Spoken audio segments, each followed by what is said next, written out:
네, 여러분 반갑습니다. 오늘은 구약기 또 일곱 번째 시간, 이제 열왕기를 끝내고 역대기로 넘어갑니다. 역대기.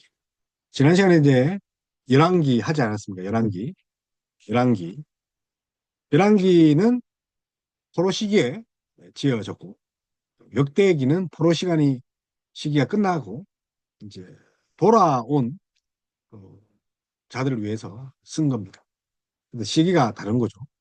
그래서 포로기, 또 열왕기고, 포로기가 끝난 시기 역대기입니다.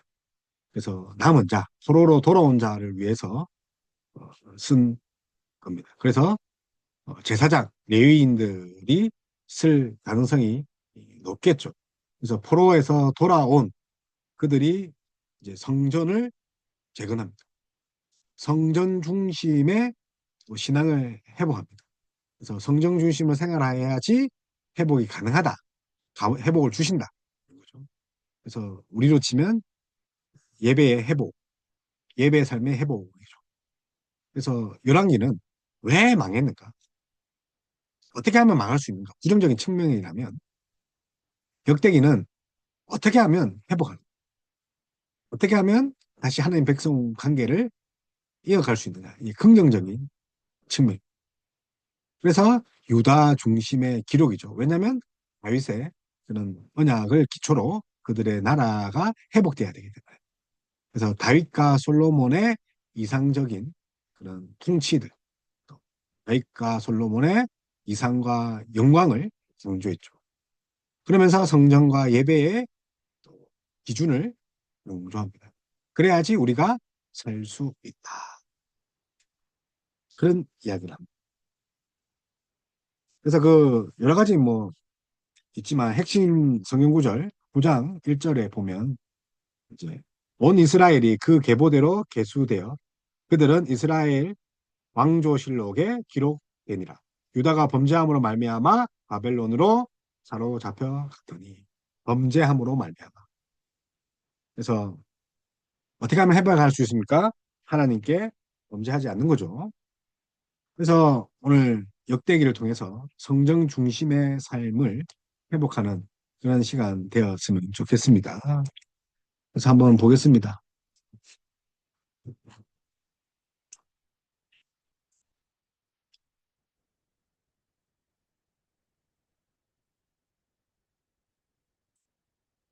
그래서 오늘 역대기입니다. 역대기 이제 상이죠. 상을 한번 보겠습니다. 그래서 솔로몬 왕 즉위가 BC 1010년, 솔로몬 왕 즉위가 BC 970년, 40년 지났죠. 다윗 이전에 사울 왕도 40년입니다. 그래서 40년, 40년, 40년, 사울 40년, 다윗 40년, 솔로몬 40년입니다. 그리고 유다가 멸망하죠. 그 이제 북이스라엘은 이스루에게, 유다는 바벨론에게 멸망합니다. 그리고 고레스 친령에 의해서 다시 돌아와서 제일 먼저 하는 것은 성전을 재건합니다. 자신의 삶을, 직장을, 가정을 회복하기 이전에 성전을 회복합니다. 왜냐하면 그들이 40년 동안, 포로 기간 동안 정말 제일 하고 싶었던 것들이 예배고, 잃었던 것들이 예배이기 때문에. 그래서 아마도 이 예배, 제사 다루는 것들이 있기 때문에 아마 제사장들이나 레위인들이 이것을 쓰지 않았나는 그런 저자가 그들이 아니냐는 그런 주도 있고, 또 어떤 학자들은 또 에스라다. 왜냐하면 역대기 맨 마지막 역대하 36장 22절 23절과 에스라 1절에서 3절이 문체와 뉘앙스와 용어들이 비슷하거든요. 사건의 그 전후가. 그래서 아마 에스라가 쓰지 않았나 그런 주도 있습니다. 그래서 오랜 포로 생활에서 돌아온 이스라엘 백성에게 하나님의 선민인 것을 정체성을 밝히고 과거에 하나님께 신실하지 못하고 불순종하지 못했던 그들의 가오들을 이제 꼬집고 이제 바른 신앙생활 하도록 하는 거죠. 그러기 위해서 그들이 제일 먼저 하는 것이 그들의 정체성을 확보하기 위해서 족보 이야기를 합니다. 일장에서 족보 이야기를 하죠.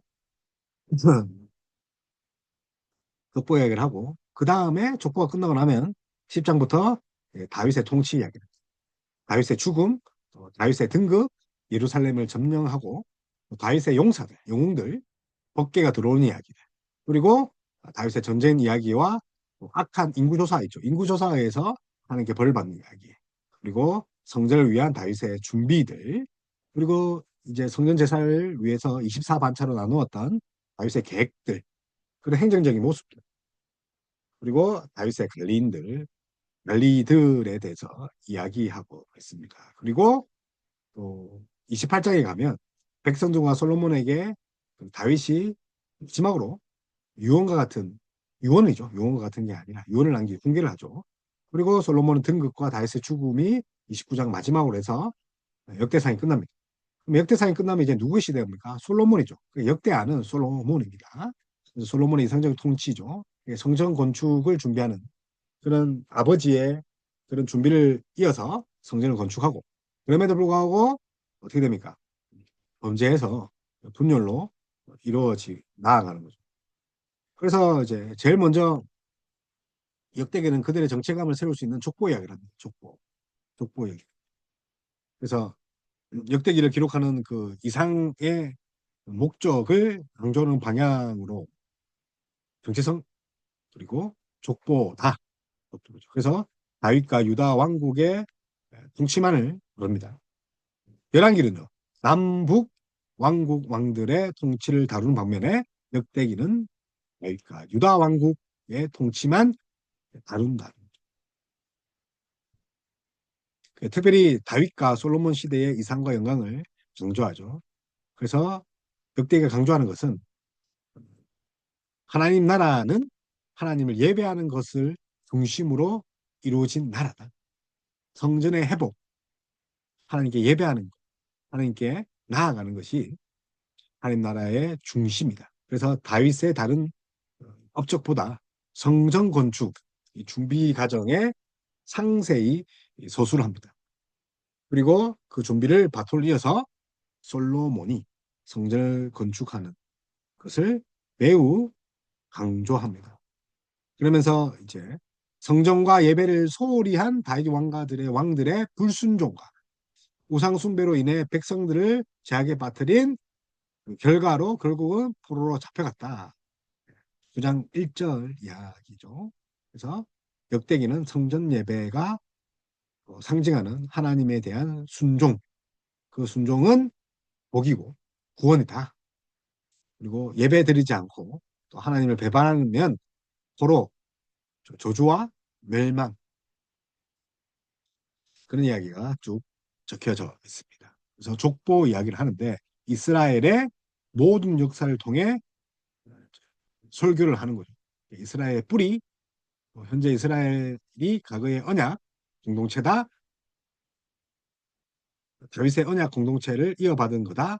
그래서 포로에서 바벨론 땅에서 돌아온 그들에게 그야말로 남은 자들로서 아담부터 아브라함과 다윗을 거쳐 지속된 하나님의 언약의 역사를 이어받는 자임을 강조하죠. 남은 자들아 하나님의 그런 언약의 계보를 이은 자들이다. 그래서 다윗의 계보, 레위인의 계보 쓰는 거죠. 그래서 1장 보면 아담으로 시작해서 노아까지 이 열대를 이야기합니다. 그리고 셈에서 아브라함까지 20대를 이야기하고, 그리고 28절부터는 부람, 하갈, 사라, 구두라, 딥나 이야기를 하죠. 그렇게 이야기합니다. 그리고 6장에서는 레위 자손, 게르손, 문하리, 그핫, 레위 족보에 대해서 상세히 이야기를 합니다. 그리고 나서 또 유다 자손에 대해서 4장에는 유다 자손에 대해서 이야기를 하죠. 그래서 유다의 처, 가나안 여인 수아, 에르, 오난, 셀라, 이런 이야기를, 족보 이야기를 하고, 이세의 딸, 그러니까 다윗의 누이들 이야기죠. 수루야 아들이고, 아비가일, 아마사 이야기를 이제 계보들 이야기합니다. 그리고 베냐민, 에브라임, 루벤 이야기를 하고 9장의 마지막에는 사울의 족보를 이야기하고 사울이 죽음에 대해서도 10장에는 죽음에 대해서 이야기를 하고 9장에서는 사울의 족보를 끝으로 족보 이야기를 마칩니다. 네, 그들이 이제 족보를 한 이유가 무엇입니까? 특히 이제 이 족보에 북이스라엘 지파들 족보도 포함시키죠. 그러니까 통일 왕국을 꿈꾸고 있다. 온 이스라엘이라는 그런 말을 많이 쓰거든요. 온 이스라엘. 통일 왕국. 그러나 이제 두 지파는 빼요. 북이스라엘에 당과 스불론은 뺍니다. 그럼에도 불구하고 우리가 뿔뿔이 흩어졌지만 통일 왕국을 꿈꾸고 있다. 10장부터는 다윗의 통치 이야기인데 그 시작이 사울의 죽음이죠. 블레셋과 이스라엘 전쟁에서 패해서 결국은 길보아 산에서 칼에 엎드려 죽은 사람. 그죠? 그래서 블레셋이 요나단, 말기수와 아비나답을 죽이는 이야기. 또 블레셋이 사울 갑옷을 그들의 신전에 주고 머리를 다곤 신전에 달아놓는 거죠. 시체는요, 벳산 선벽에. 그런데 이제 다윗의 용사들이 길르앗 야베스에 가져다가 상수리 나무 아래에 해골 정사를 하고 또 사울은 이제 물러가고 다윗에게 바톤을 넘깁니다. 그래서 11장에는 다윗의 즉임. 그래서 다윗의 일생을 강조하고 레위인들 제사장 조직을 하고 24반차 성전을 봉사하는 것을 24개 조로 나누어서 24시간 그리고 12달을 섬기고 그리고 법계 이동이 있습니다. 그래서 다윗은 하나님 나라의 회복, 성전의 회복, 예배의 회복, 하나님 중심 왕국을 회복하는 사람이다. 강조하기 위해서 10장부터 씁니다. 그리고 13장, 15장에서 16장은 언약궤가 예루살렘으로 옮겨지는 거죠. 그래서 언약궤 이동은 언약궤를 우리가 예배의 책이라고 하지 않습니까? 예배의 책이 예루살렘에 왔다. 그러면 성전의 회복과 예배의 회복. 그래서 끊임없이 예배의 회복을 꿈꾸고 있는 거죠. 그러니 21장에서 26장, 28장, 29장에서 성전 이야기를 안 할 수가 없는 성전 이야기를. 끊임없이 예배의 회복. 그래서 하나님 명령을 지키면 복을 받지만 명령을 지키지 않으면 징계를 받는다. 그래서 하나님의 언약을 지키는 분인데 우리도 그 하나님을 예배해야 한다. 그래서 건축과 성전 봉사를 위한 준비가 상세히 다뤄지죠. 그래서 다윗이 얼마나 하나님을 예배하는 그런 하나님 중심적인 인물이고 왕국을 이끌었는지 우리도 그렇게 예배의 회복, 성전의 회복을 하자. 하지만 이러한 이상적인 배치는 또 바세바 사건 부분들은 생략합니다. 그래서 이상에 배치되는 그런 부분들을 생략하는 바세바 사건 같은 거는 생략하는 부분이 있고 또 17장에는 사무엘하 7장에 기록된 다윗 언약에 대한 기사가 다윗 왕조의 영원성에 초점을 맞춰진 채 다시 기록하고 있습니다. 다시 말하면 이 역대상 10장에서 29장은 사무엘 상하와 또 내용이 겹치고 역대하 이제 좀 있으면 나눌 역대하 1장 9절은 열왕기 상하와 내용이 겹칩니다. 네, 겹치는데 이 17장 우리 17장 이 역대상 10장에서 17장을 사무엘 상하랑 내용이 겹친다 했죠. 근데 이 17장에는 사무엘 7장에 기록된 다윗 언약에 대한 기사가 다윗 왕조의 영원성에 초점을 맞춰서 다시 기록된 거죠. 그래서 정체성을 회복하려는 그런 그들의 모습이 보입니다. 장별로 읽어 내려갔으면 좋겠습니다. 특히 또 15장에는 법궤가 입성하지 않습니까? 입성하고 16장에는 다윗이 하나님을 찬양하는 그런 이야기가 나오고 또 다윗의 정복 이야기, 암몬을 정복하고 블레셋을 정복하는 그 19장, 20장 이야기. 그래서 정복을 하고 또 성전을 건축하고 또 레위인에게 직무를 주고 아론의 제사장 24반차 이야기. 그리고 25장에는 또 성가대를 또 만들고 문지기 직무를 또 부여하고 군대를 편성하고 다윗이 정말 대단한 이상적인 통치였다.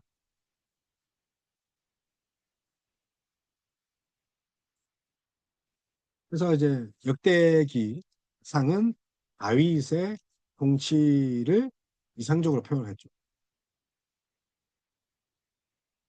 반면에 이제 역대기 하는 이제 누구의 역대기 하는 누구의 이야기입니까? 당연히 이제 솔로몬이 끝났으니까 다윗의 이야기가 되겠죠. 다윗의 이야기 한번 보겠습니다. 자, 바이블 키 지금 하고 있습니다. 그래서 역대하, 그래서 솔로몬의 통치 이야기, 우리 지난 시간에 한 거 똑같죠? 그래서 이제 구조를 보면 이제 본격적으로 솔로몬의 통치 이야기, 그 통치는 다윗이 성전을 건축했다면 아들 솔로몬은 이제 성전을 건축하죠. 그래서 성전 중심의 예배를 회복하지만 결국은 이방 여인과 결혼하지 말아 했는데 이방 여인과 결혼하면서 우상이 또 들어오죠. 그래서 이방신을 섬기게 된 결과로 분열을 하게 됩니다. 그래서 역대상에서 계속하여서 솔로몬의 역사가 1장에서 9장, 앞에서는 계보를 1장에서 9장 이야기를 했다면 솔로몬의 역사가 뭐 1장에서 9장 이루어지고 분열 왕국 후에 바벨론 포로에 이르기까지의 그 유다 열왕기로 구성되죠. 유다 열왕기. 그래서 솔로몬의 통치, 유다 열왕기의 통치가 10장에서 36장. 그래서 열왕들이 르호보암, 뭐 아비야, 아사, 요사밧, 요호람, 뭐 아하시야, 아달랴, 요아스, 아마샤, 우시야, 요담, 아하스, 히스기야, 문하세, 요시야, 요아스, 요아김, 시드기야.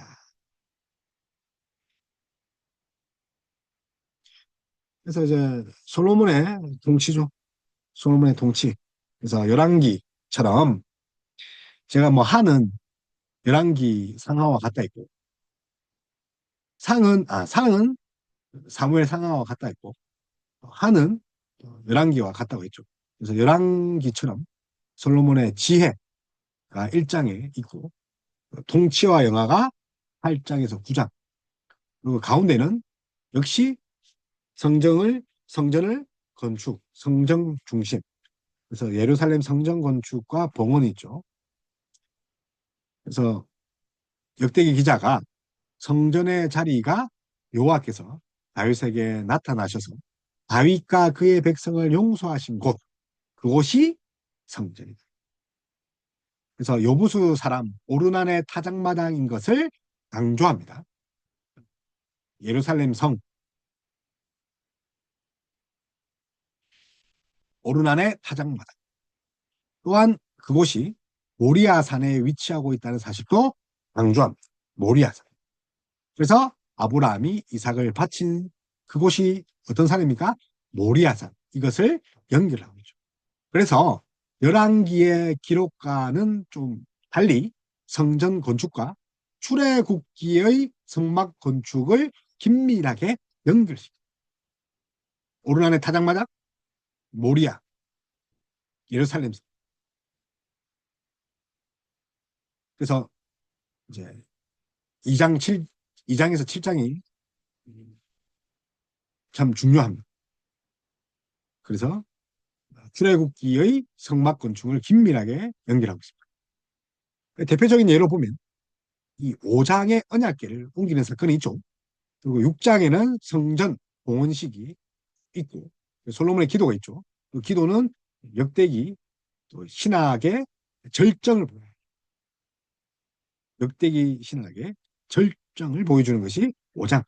특별히 솔로몬의 이 봉헌 기도, 이 기도는 성전이 하나님께서 하나님의 백성들과 이방인들의 기도까지도 들으시는 만민의 기도하는 집, 만민의 기도하는 집임을 분명히 나오고 있습니다. 성전은 뭐라고요? 만민의 기도하는 집. 그래서 열왕기랑은 좀 다른 것이 이방신을 섬긴 것을 기록하지 않습니다. 그리고 성정 중심이라는 거 아주 좀 긍정적인 부분을 많이 소술하고 있습니다. 왜 그렇습니까? 포로 시기에는 부정적인 모습을 줘서 야, 재지면 안 돼 라고 이야기를 하지만 이제 그들이 포로 생활을 마치고 고레스 칙령으로 돌아올 때 그들에게 용기를 주기 위해서 긍정적인 면만 강조하고 있는 거죠. 그래서 봉헌식, 만민의 기도하는 집, 성전. 그래서 성전을 향해 누구라도 기도하면, 회개하면 하나님이 용서하시고 회복하신다는 것을 지금 남은 자, 포로로 돌아온 자에게 이야기를 합니다. 그래서 역대하 7장 14절 이렇게 합니다. 역대하 7장 14절. 내 이름으로 일컫는 내 백성이 그들의 악한 길에서 떠나 스스로 낮추고 기도하여 내 얼굴을 찾으며 내가 하늘에서 듣고 그의 죄를 사하고 그들의 땅을 고칠지리라. 성전을 향하여 기도하며 하나님이 용서하시고 고친다 했죠. 그래서 이제 선지서 보면 다니엘이 하루 3번 기도할 때 어디를 향해서 합니까? 예루살렘에 있는 성전을 향해서 기도합니다. 그래서 솔로몬의 지혜, 예루살렘 건축가 봉헌 이야기가 있고 8장부터는 솔로몬의 통치와 영화입니다. 그래서 9장에는 스바의 여왕 이야기가 나오죠.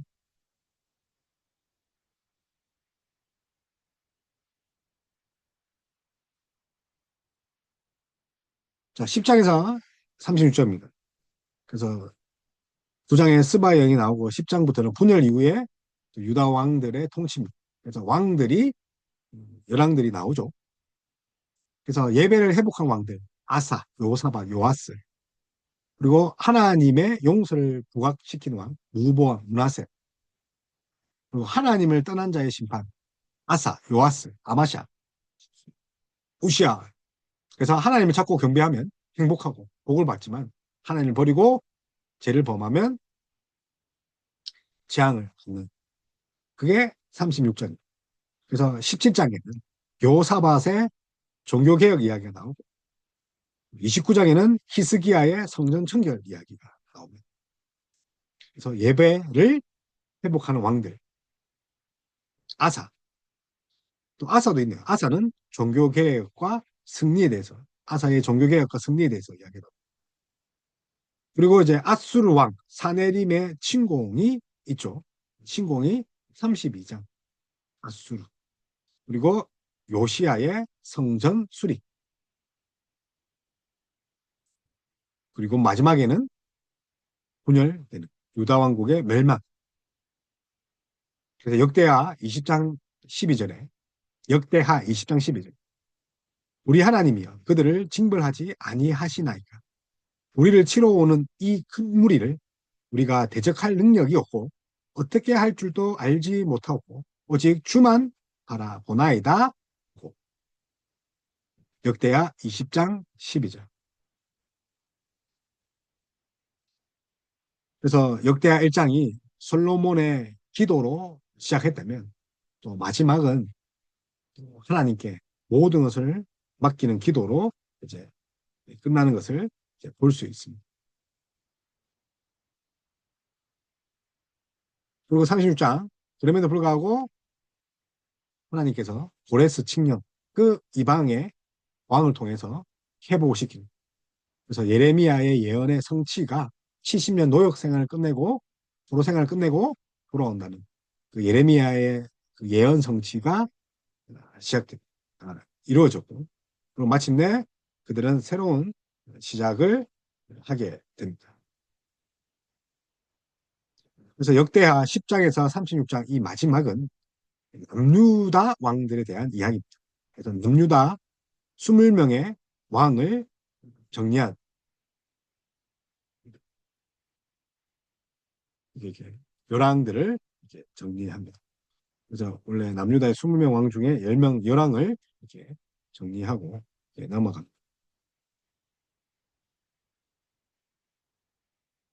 그래서 이제 고레스 칙령 아주 중요하죠. 고레스 역대기의 심판으로 끝나지 않고 페르시아 제국의 고레스 왕의 칙령, 그죠? 고레스 왕의 칙령은 소망과 희망을 예표하는 것이 않습니까? 문제 가운데 그래서 고레스 왕의 칙령으로 끝남으로써 하나님의 회복의 역사가 다시 시작되고 새로운 출발을 할 수 있다. 우리가 언제든 하나님께 나아가면 하나님이 새로운 출발을 하게 하신다. 그 기도와 용서의 집인 그 성전, 기도하는 만민이 기도하는 집 이 성전에 임하셨던 이스라엘의 하나님 여호와는 이 세상 역사를 주관하신 분이다. 이방 왕 페르시아 왕 고레스도 하나님이 움직여서 회복시킨다. 이스라엘을 멸망시켰던 바벨론을 멸망하게 하시고 페르시아의 왕을 통해 이방 왕을 통해 포로들을 예루살렘으로 돌려보내시는 그런 역사를 주관하시는 하나님. 그 주관하신 것은 역시 하나님의 예언, 예레미야 예언의 성취, 하나님의 놀라운 하나님의 은혜. 하나님은 언제든 우리가 나아가기만 하면 그 은혜를 구하는 자에게 은혜를 주신다는 거죠. 그래서 다윗과 솔로몬의 영광을 회복시키고 성전과 예배를 다시 회복시키는. 그래서 신약에 성전과 예배가 어떻게 회복됩니까? 예수 그리스도. 예수 그리스도를 말미암아 우리가 다윗의 영광을 성취하고 예수 그리스도를 말미암아 그리스도를 예배하고 예수 그리스도를 말미암아 그리스도와 성령 안에서 우리가 이 모든 것이 성취되는 거죠. 그래서 하나님의 용서와 축복, 회개기를 통해서 진심으로 회개할 때 하나님이 그들을 구원하십니다. 여보와 므낫세 회개처럼 반면에 아사, 요아스, 아마샤, 우시아처럼 불순종한 하나님을 떠나가면 그 결말은 심판, 죄입니다. 오늘날 교회 모습이 아무리 세속화되고 형폐화되더라도 하나님 말씀과 기도로 돌아오고 하나님께 용서를 구하면 교회가 회복됩니다. 예배가 회복됩니다. 다시 하나님 나라로 진정한 모습을 회복할 수 있다는 것이 역대기 주제입니다.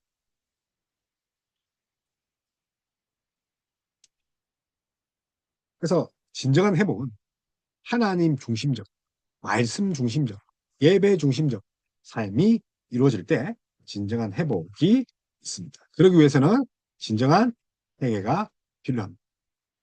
지금까지 역대기를 끝내고 이제 에스라, 느헤미야 이제 재건 이야기 다음 시간 뵙도록 하겠습니다.